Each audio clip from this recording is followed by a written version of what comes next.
Ada faktor-faktor lain, Pak Anies. Rakyat tidak percaya kepada proses demokrasi yang sekarang terjadi. Itu jauh lebih luas dari sekedar partai politik. Ketika kita bicara demokrasi, minimal ada tiga. Minimal tiga nih. Satu, adalah adanya kebebasan berbicara. Yang kedua, adanya oposisi yang bebas untuk mengkritik pemerintah dan menjadi penyeimbang pemerintah. Yang ketiga, adanya proses pemilu, proses pilpres yang netral, yang transparan, jujur, adil. Tiga. Dan kalau kita saksikan akhir-akhir ini, dua ini mengalami problem. Kita menyaksikan bagaimana kebebasan berbicara menurun, termasuk mengkritik partai politik.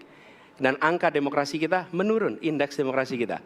Bahkan pasal-pasal yang memberikan kewenangan untuk digunakan secara karet kepada pengkritik, misalnya Undang-Undang ITE atau pasal 14, 15 Undang-Undang Nomor 1 tahun 1946.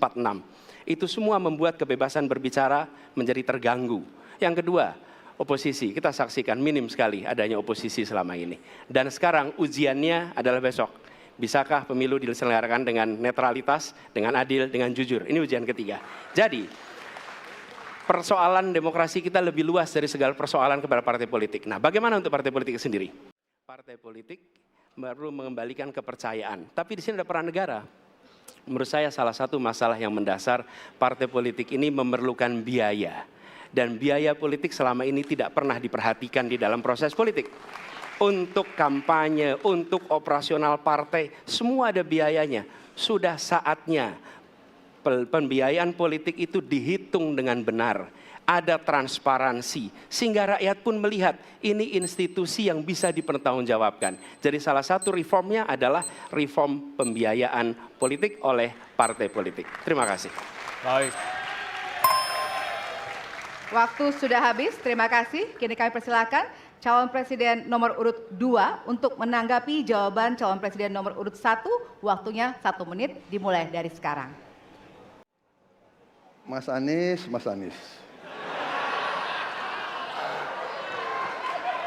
Saya berpendapat Mas Anies ini agak berlebihan. Mas Anies mengeluh tentang demokrasi ini dan itu dan ini. Mas Anies dipilih jadi gubernur DKI menghadapi pemerintah yang berkuasa. Saya yang mengusung Bapak.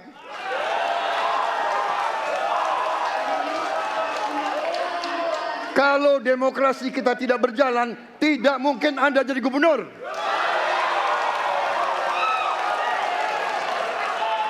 Kalau Jokowi diktator, Anda tidak mungkin jadi gubernur.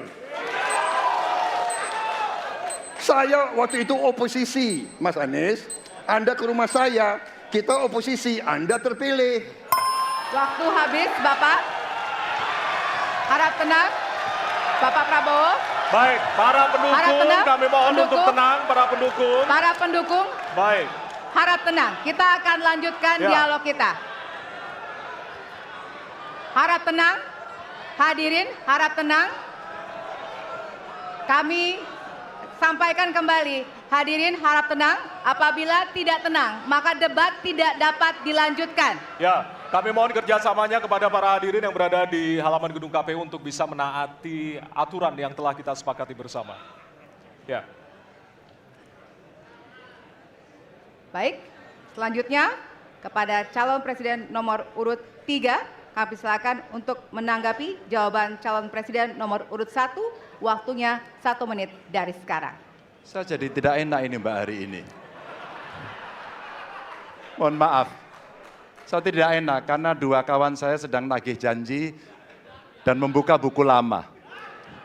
Tapi percaya begini, yang pertama tidak ada demokrasi tanpa partai politik. Tidak ada, suka tidak suka, mau tidak mau. Dan fungsi partai politik itu adalah agregasi, sumber rekrutmen kader, pendidikan politik. Kebetulan saya pernah menjadi ketua pansus undang-undang partai politik. Maka pada saat perdebatan penguatan dari sisi anggaran, penguatan dari sisi partisipasi masyarakat mesti dilakukan, saat itu tidak terlalu banyak yang setuju. Maka Mas Anies, soal oposisi tidak oposisi, soal kepentingan saja kok. Kapan kita bertemu, kapan kita tidak bertemu dan kemudian kita akan bersikap pada posisi masing-masing. Tapi yang penting pendidikan politik kepada masyarakat itulah yang menjadi PR besar dari partai politik agar cepat Oke, dewasa. waktu Anda habis, Bapak. Ya, dan kita akan lanjutkan. Baik, kita akan lanjutkan debatnya, Bapak Ibu. Kita akan lanjutkan ke pertanyaan selanjutnya untuk calon presiden nomor urut 1. Ya. Untuk merespon Oke. tanggapan dari dua calon presiden lainnya, waktunya 1 menit dari sekarang. Ya. Terima kasih. Ketika kita menghadapi sebuah proses demokrasi, di situ ada pemerintah dan ada oposisi. Dua-duanya sama terhormat. Dan ketika proses pengambilan keputusan itu dilakukan, bila ada oposisi, maka selalu ada pandangan perspektif berbeda yang membuat masyarakat bisa menilai. Karena itu oposisi itu penting dan sama-sama terhormat. Sayangnya tidak semua orang tahan untuk berada menjadi oposisi. Oke? Seperti sampaikan Pak Prabowo tidak tahan untuk menjadi oposisi. Apa yang terjadi? Beliau sendiri menyampaikan bahwa tidak berada dalam kekuasaan membuat tidak bisa berbisnis, tidak bisa berusaha. Karena itu harus berada dalam kekuasaan.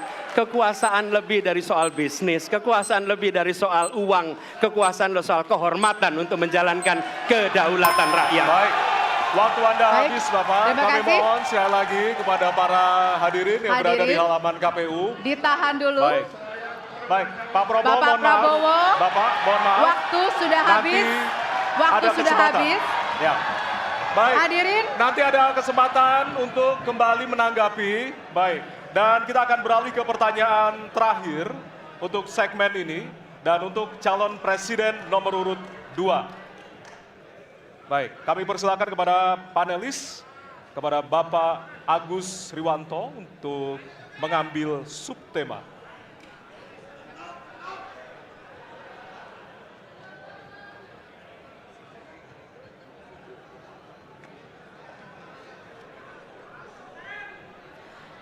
Kami mohon kepada hadirin untuk tenang, untuk menjaga kelancaran debat. Silakan Bapak dipersilakan kepada moderator Baik. diperlihatkan. Subtema Hukum. Baik. Selanjutnya kami silakan kepada panelis Bapak Wawan Mashud untuk mengambil pertanyaan dari Fishball. Kami persilakan Bapak.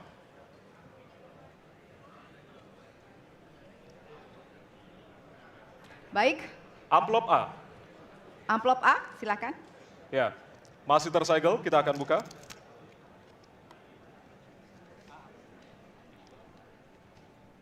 Kita akan langsung bacakan. Konstitusi mengharuskan kekuasaan kehakiman dijalankan secara merdeka. Sementara lembaga kekuasaan kehakiman saat ini cenderung diintervensi oleh cabang kekuasaan lainnya. Pertanyaannya, apakah Anda setuju dengan pernyataan tersebut? Apa alasannya dan apa komitmen Anda untuk menjaga independensi kekuasaan kehakiman? Waktu Anda 2 menit, Bapak, dimulai dari sekarang. Saya sangat setuju bahwa kehakiman harus independen, kehakiman harus yudikatif, ya, harus independen, dan harus kuat, dan tidak boleh diintervensi oleh kekuasaan. Saya sangat setuju itu. Dan saya berkomitmen untuk memperkuat itu. Manakala saya menerima mandat dari rakyat, saya akan memperbaiki kualitas hidup semua hakim-hakim di Republik Indonesia, semua pekerja di sekitar pengadilan, dan semua penegak hukum akan saya perbaiki kualitas hidupnya, gajinya diperbaiki, supaya mereka tidak dapat diintervensi, tidak dapat disogok, tidak dapat dikorup. Itu komitmen saya kepada rakyat Indonesia. Terima kasih. Masih ada waktunya, Bapak, silakan menambahkan. Cukup. Cukup? Ya. Baik. Baik.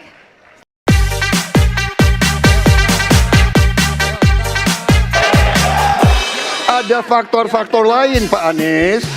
Rakyat tidak percaya kepada proses demokrasi yang sekarang terjadi. Itu jauh lebih luas dari sekedar partai politik. Ketika kita bicara demokrasi, minimal ada 3. Minimal 3 nih. 1, adalah adanya kebebasan berbicara. Yang kedua, adanya oposisi yang bebas untuk mengkritik pemerintah dan menjadi penyeimbang pemerintah. Yang ketiga, adanya proses pemilu, proses pilpres yang netral, yang transparan, jujur, adil. 3. Dan kalau kita saksikan akhir-akhir ini, 2 ini mengalami problem. Kita menyaksikan bagaimana kebebasan berbicara menurun, termasuk mengkritik partai politik. Dan angka demokrasi kita menurun.